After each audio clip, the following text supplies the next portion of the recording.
Bonjour, voici le cours de maths prévu pour le 7 et le 8 janvier.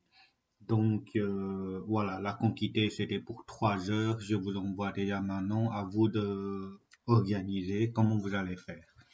Donc, on va essayer de voir le nouveau chapitre sur les suites numériques. Et parmi les suites numériques, on va essayer de voir ce que c'est des suites arithmétiques et des suites géométriques. On va les voir séparément, bien sûr. Mais dans un premier temps, j'aimerais bien vous dire qu'en fait, ce chapitre est un chapitre beaucoup plus facile par rapport à par exemple, des calculs des limites et des asymptotes. Pour ceux qui ont déjà des difficultés pour des limites et des asymptotes, c'est un chapitre qui va vous permettre de gagner beaucoup de points. D'abord, dans un premier temps, qu'est-ce que c'est une suite numérique? Quelques exemples, hein. Une suite numérique, en fait, c'est une liste des nombres qui sont ordonnés. Par exemple, une suite des nombres impairs, c'est une suite numérique. Par exemple, 1, 3, 5, 7, 9, etc. Ça, c'est une suite numérique. OK? Un autre exemple, imaginons que j'ai 1, moins 2, 4, puisque je fais chaque fois, en fait, fois moins 2, donc moins 8, et après 16 fois moins 2, moins 32, etc. Ça, c'est une suite numérique. Un dernier exemple, donc, par exemple, 1, 4, 9, 16, 25, ça aussi, c'est une suite numérique. OK? 1 au carré, 2 au carré, 3 au carré, 4 au carré, 5 au carré, etc. Donc, vous voyez qu'ici, on ne parle pas de X, ni le domaine, ni des conditions d'existence. Donc, c'était vraiment très amusant. Voilà, on va commencer maintenant. Donc, vous avez le dossier. Ce que je vais vous demander, c'est de compléter, donc, au fur et à mesure, le dossier sur base du vidéo que je vous prépare ici. Ça, c'est la page de garde, donc, qui reprend un tout petit peu ce que je voulais faire avec vous. Donc, je ne vais pas trop tarder là-dedans. Je vais vous demander de prendre la page 2. Donc, à la page 2, j'essaie d'introduire donc quelques vocabulaires qui sont utiles pour parler des suites. Donc, on va d'abord répondre à la question, qu'est-ce que c'est une suite numérique? OK? Donc, une suite numérique, par définition, donc, donc, est, donc, une, est une suite, est une liste des est une liste ordonnée, de nombres réels. OK? Et qu'est-ce que cela voulait dire? Donc, c'est-à-dire, à chaque, à chaque numéro, à chaque numéro de place, donc fait correspondre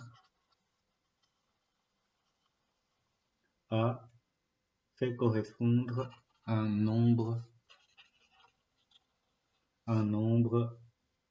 réel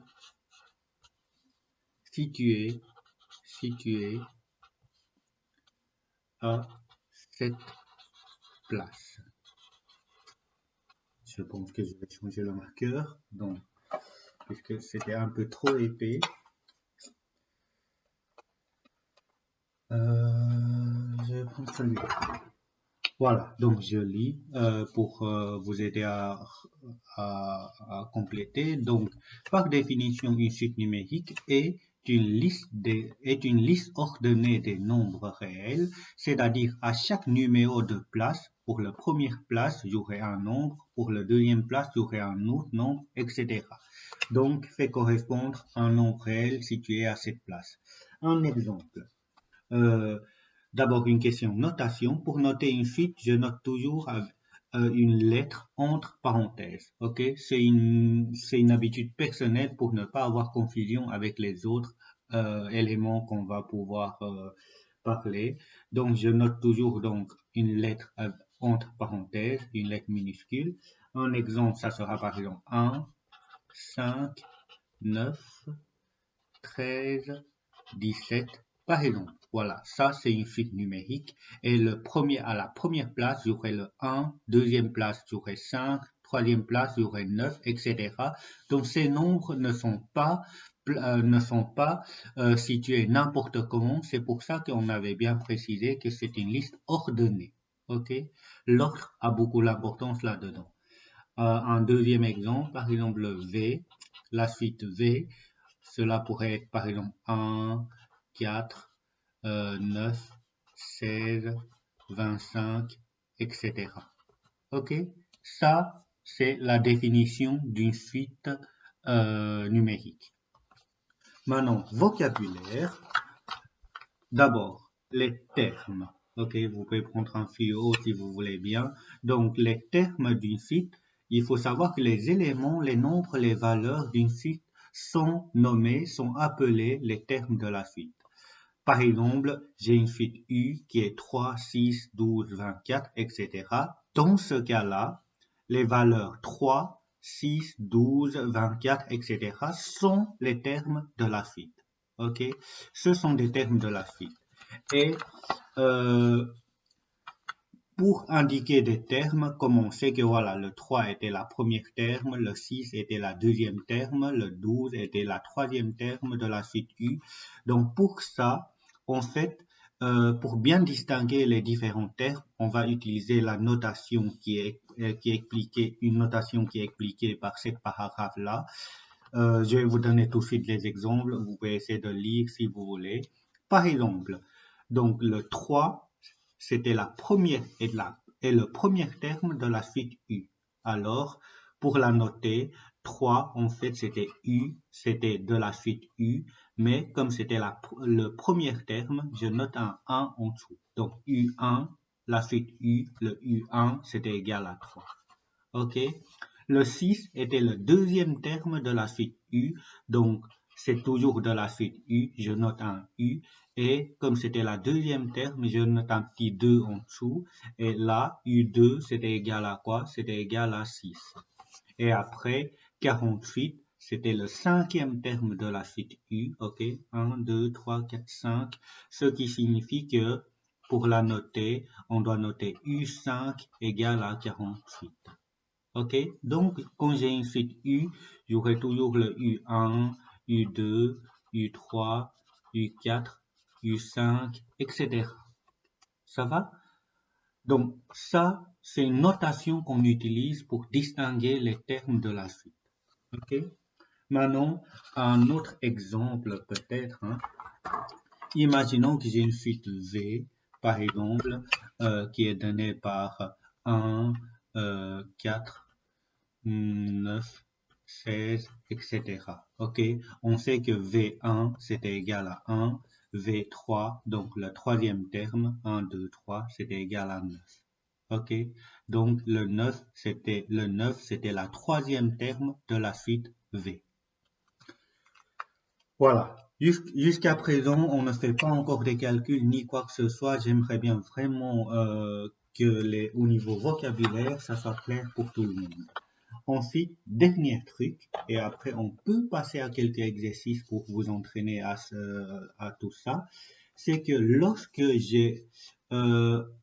si UN est le terme actuel, alors le UN-1 et UN plus 1, des fois ces notations-là, ça fait peur aux élèves, mais il fallait pas avoir peur. On fait UN-1 est la notation du terme qui lui précède. C'est-à-dire, si UN est le terme actuel, ben UN-1 c'est le terme précédent.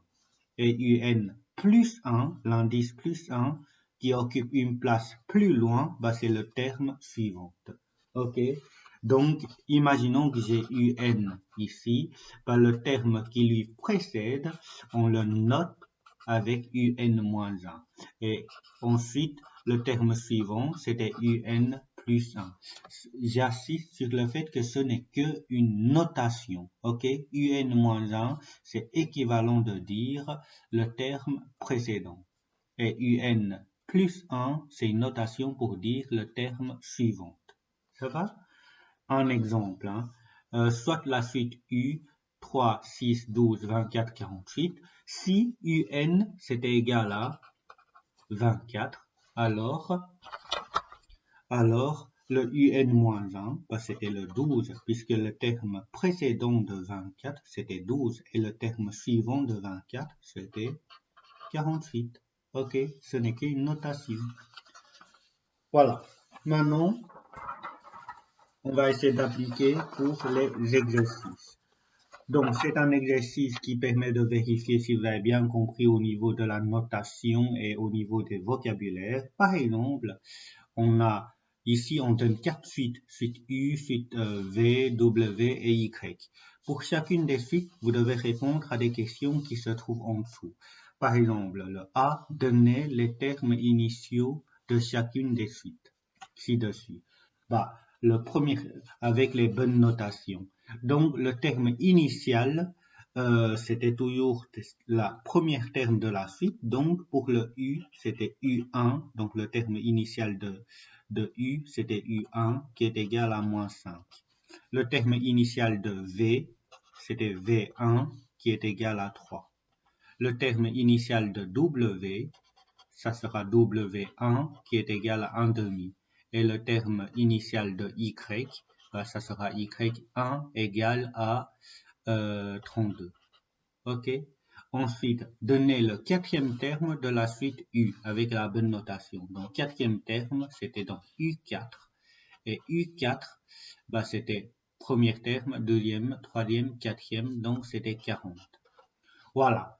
Je vous conseille d'arrêter la vidéo maintenant pendant quelques minutes et vous allez essayer ces exercices-là qui se trouvent en dessous. Une fois que vous avez terminé ces exercices, vous pouvez la relancer. Ok? Mais moi, voilà, je vais continuer dans la vidéo.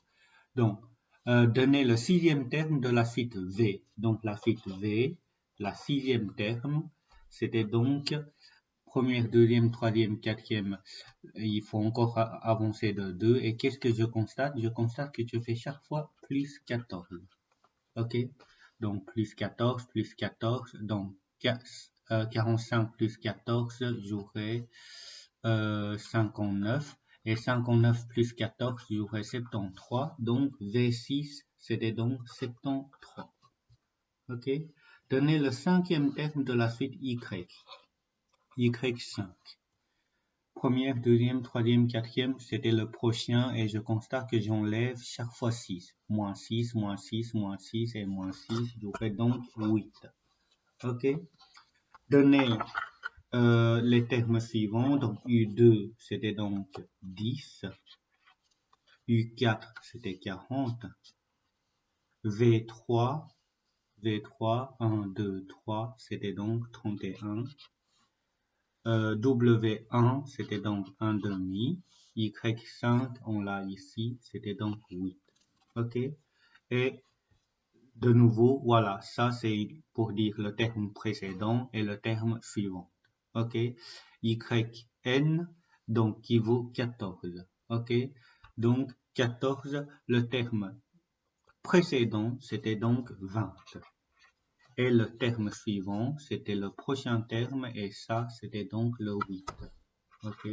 Puisque ici après, j'aurai 8. Ça va? Donc ça, c'est une première partie qui permet d'introduire ce que c'est donc la définition et les vocabulaires des suites numériques. Dans la deuxième vidéo, je vais maintenant vous expliquer ce que c'est des suites arithmétiques.